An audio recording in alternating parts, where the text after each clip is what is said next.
and I'm going to. But Glenn, you brought up something yesterday that I looked into after the show, and I just haven't been able to let go of. And let go. So, let it go, Pat. I can't let go of it. Let it go. I just can't let it go. Let it go until we get this resolved. This has to be answered. I just need a second here. I just need a second.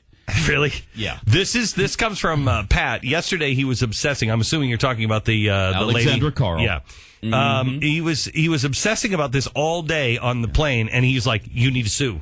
You need to sue." And I'm like, "I'm not going to sue. You need to sue. You need to sue. I've already contacted the corporate offices. They're looking into litigation." Let's just take what she said yesterday, piece by piece, because first of all, how did it take her 2 stinking weeks to even come to this conclusion, to write this, to come up with anything? If you missed it, it was an article in the Salt Lake Tribune from Alexandra Carl, who is apparently an art historian and an educator of some kind who lives in Salt Lake City. And she wrote this unbelievable article about Glenn and the museum from Man in the Moon. And so here's the first part of what she said. Earlier this month, Glenn Beck rented several rooms in downtown Salt Lake City at the Grand America Hotel to display an Independence Through History exhibition. This accompanied his Man in the Moon rally, wasn't a rally, by the way, which took place just a few miles away at the Rio Tinto Center.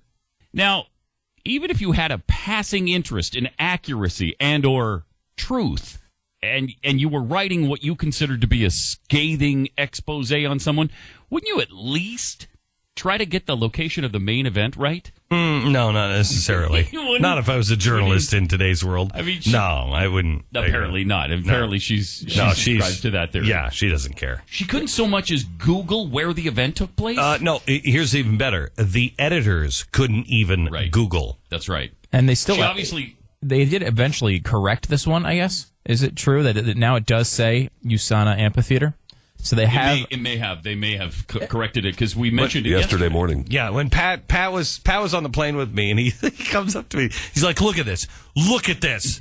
Look at this! The picture even says USANA Amphitheater, but her article." And I'm like, "Pat, let it go." Well, she obviously. I mean, first of all, she doesn't listen. That's clear.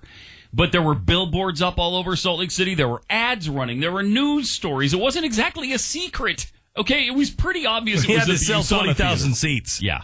We had to sell 20,000 seats. It wasn't a secret. Okay, but now that she's shown her credibility level, let's go through the rest of this. Wait, hold on, Pat. I may interrupt quickly. There's one thing that I didn't notice yesterday, and I just noticed now as I'm reading this. This accompanied Man on the Moon rally. That's not even the name of the show. That's not even the name of it. It's Man in the Moon. That's a good point. And again, as you point out, my gosh, as you point out with the picture, because it says USANA in the picture above, it also says Man in the Moon under the picture above. They got the name right on the picture, but her article is wrong on the title and the location. Oh my gosh, amazing! All right, so she continues. The exhibition. Let it goes to the exhibition. We're both. We're like. The exhibition occupied 2 small rooms and brought together a panoply of objects spanning 3 centuries. Early American currency was presented alongside 18th century Bibles, scriptures of Simeon slaves, and presidential memorabilia. Many of these items derived from the personal collection of David Barton, a publisher of Tea Party literature. Really, Puddin'? Now you say puddin'. With all the respect. With all respects to puddin's dessert. All puddins deserve. Yeah, okay. All right, good. But is that who David Barton really is? A publisher of Tea Party literature? He was publishing 2 decades before the Tea Party. I mean, that's such an obvious, ridiculous slam on the credentials of a man who has more historical knowledge in his left butt cheek than she and her fellow progressive minions have in their combined pinheads. I mean, this condescending attitude is coming from an art historian? Wow. I mean, and there's more. The adjoining room contained objects from Glenn Beck's personal collection. Just a small aside. Hang on just a second. Some of this is from your personal collection. Yeah, and she didn't say, if she says the adjoining room, first of all, they weren't in separate rooms. It was all in one room. So I don't think this woman was even there. I don't think she was either. I don't think she was even there. So she says the adjoining room, there was stuff from my personal collection in the first quote-unquote room that was the same room in the first place. But again, you wouldn't want to check a single fact. No, you wouldn't want to do this while you're writing garbage like this. This included a hooded KKK cape and a swastika banner, which had been used at Nuremberg. Underneath was an illuminated vitrine containing a copy of Mein Kampf signed by Adolf Hitler, a stack of love letters by Hermann Goering. Just another small aside, not just love letters. These were love letters to his Jewish mistress, which is what makes them significant in the first place. And I don't own them, but I would love to own them. I mean, that is of such historic significance. Oh my gosh. The guy who is helping round people up and kill all the Jews is having an affair with a Jewish mistress, and on top of it, the historic significance of a Jewish mistress having sex with a pig that was killing your friends and the people of your faith and your race. Pretty amazing. I mean, stuff. Pretty amazing. It's an amazing collection. And then she but not writes, mine. And a satin handkerchief browned with Hitler's blood. Now, that's yet another inaccuracy. We've never said the blood belonged to Hitler. Just someone in the room where the assassination attempt took place. I have no proof that that's Hitler's blood. Could be. Don't know. Then she says nearby and it wasn't a handkerchief. It's a napkin. A napkin, yes. It was from when they tried to kill him. Again, she got almost nothing right in this thing. I know. Nearby was an early edition of Anne Frank's diary. Lacking any deference to professional standards of display, translation there, we didn't check ahead with Alexandra to make sure that we were displaying things in the way she would have. I will tell you that we did. All of the people whose historic articles these belong to. I mean, they were handled with white gloves.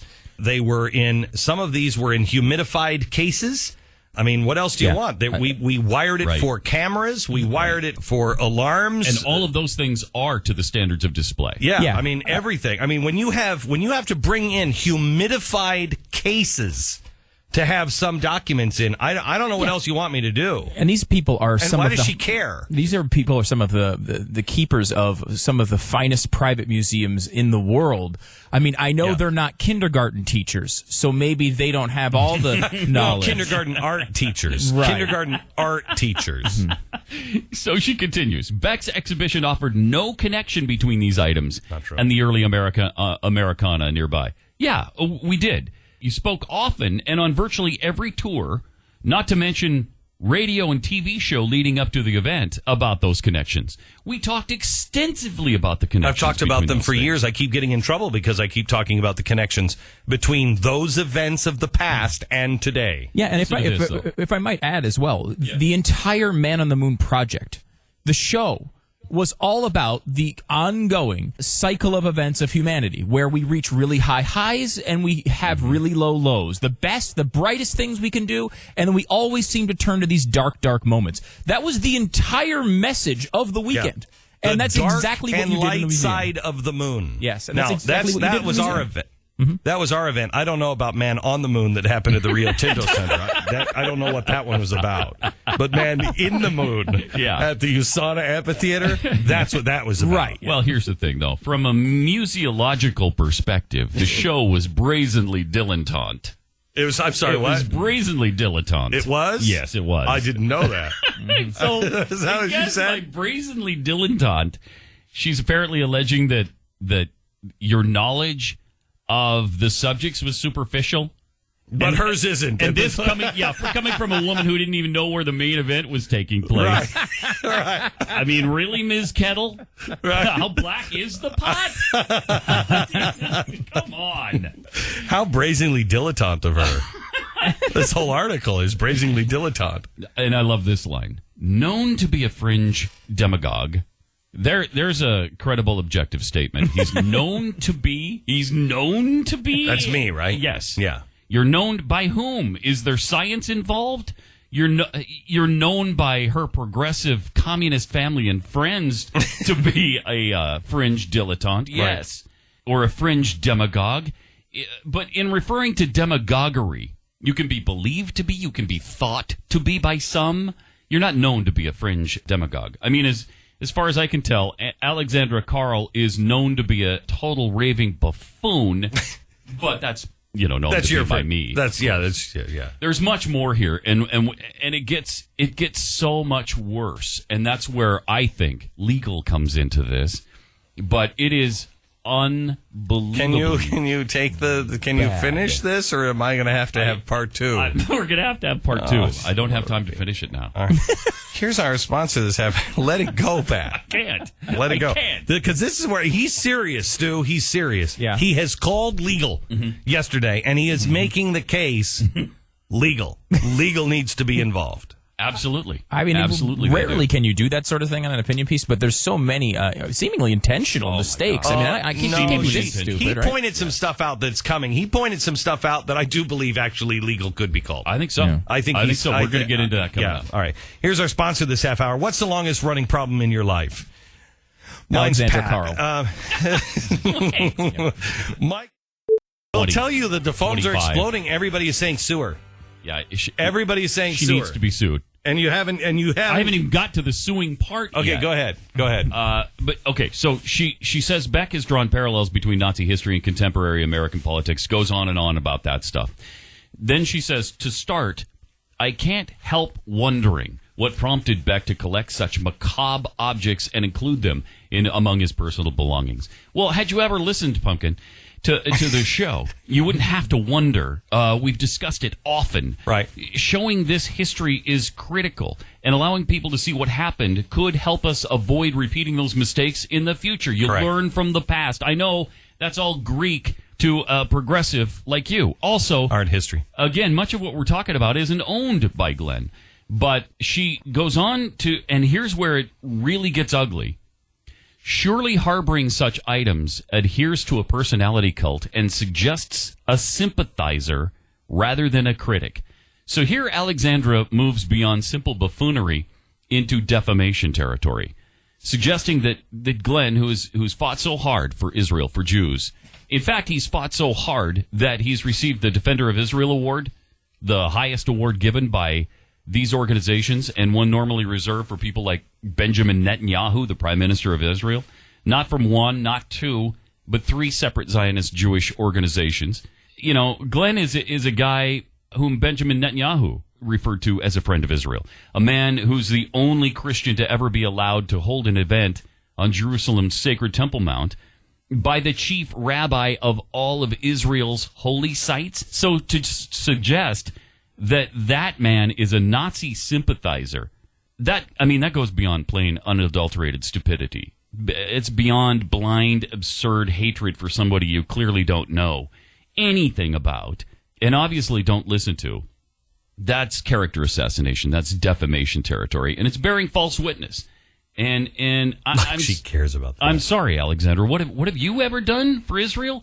I mean, she gets into her tie with Jews in a second here, but then she says, more than 70 years old, most of the detritus of Germany's National Socialism was destroyed after the war and continue to be banned to this day. The survival of such memorabilia. Do you know why it was destroyed? It was destroyed so they could forget. Right. They didn't want to remember. Right.